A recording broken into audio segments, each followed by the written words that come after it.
ভালো মা মানেই ভালো শাশুড়ি নয়, এটাই সমাজের এক নির্মম সত্য। একজন মা যখন তার সন্তানকে গর্ভে ধারণ করে তখন তার প্রতিটি নিঃশ্বাস, প্রতিটি ধুকপুক করা হৃদস্পন্দন কেবল একটাই কথা বলে, তুই ভালো থাকিস খোকা, তুই সুখে থাকিস। সেই মায় যখন একদিন শাশুড়ি হন তখন কি তার সন্তানের সুখের সংজ্ঞা বদলে যায়? তখন কি সন্তানের সুখ মানেই শুধু মার প্রতি ভালোবাসা হয়ে দাঁড়ায়? সন্তানের জীবনের আরেকটি গুরুত্বপূর্ণ সম্পর্ক হচ্ছে তার স্ত্রী।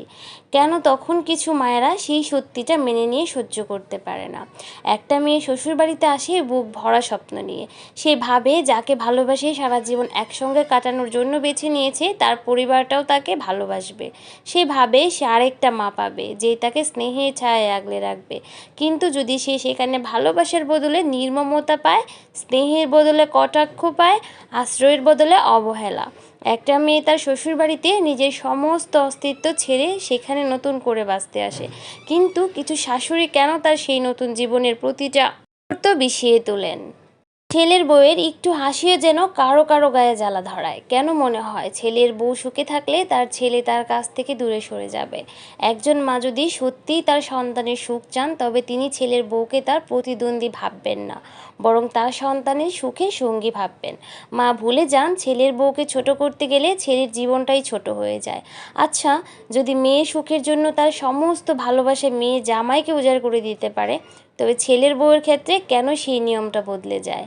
ছেলের সংসারে অশান্তি আনলে ছেলের জীবনটাই অশান্তিতে ভরে যায়।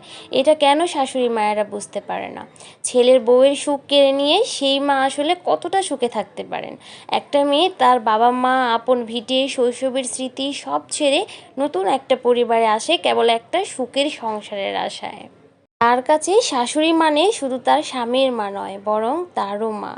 একটা বউ যখন নিঃসংকোচে একজন অপরিচিত মহিলাকে মা বলে ডাকতে পারেন, তবে তিনি কেন সেই মেয়েটাকে আপন ভাবতে পারেন না? সে যখন নতুন সংসারে এসে মা বলে ডাকে, সেই ডাকটাকে যদি মা হিসাবেই গ্রহণ করা যেত তাহলে কত সংসার বেঁচে যেত।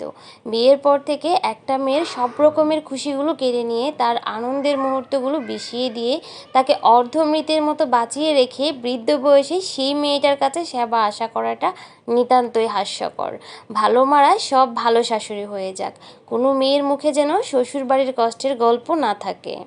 সব মেয়ে যেন নতুন সংসারে ভালোবাসা পায়, মায়ের মতো শাশুড়ি পায়। যে মা গর্ভে ধারণ করে ভালোবাসতে জানেন তিনি কেন ছেলের বউকে ভালোবাসতে জানবেন না? একটু ভেবে দেখুন, আপনি কি কেবল ছেলের জন্য ভালো মা, নাকি একজন ভালো মানুষও? আপনি যদি সত্যিকার অর্থে একজন ভালো মানুষ হয়ে থাকেন তাহলে শুধু ছেলের কাছে নয়, নিজের মেয়ের কাছে নয়, প্রত্যেকটা মানুষের কাছে আপনার ভালো মানুষ হিসেবে পরিচিতি লাভ করতে হবে। আর সেখানে তো বউয়ের কাছে ভালো শাশুড়ি হতেই হবে। তাহলেই আপনি পৃথিবীর বুকে শ্রেষ্ঠ মা হিসাবে অ্যাওয়ার্ড পাওয়ার যোগ্য।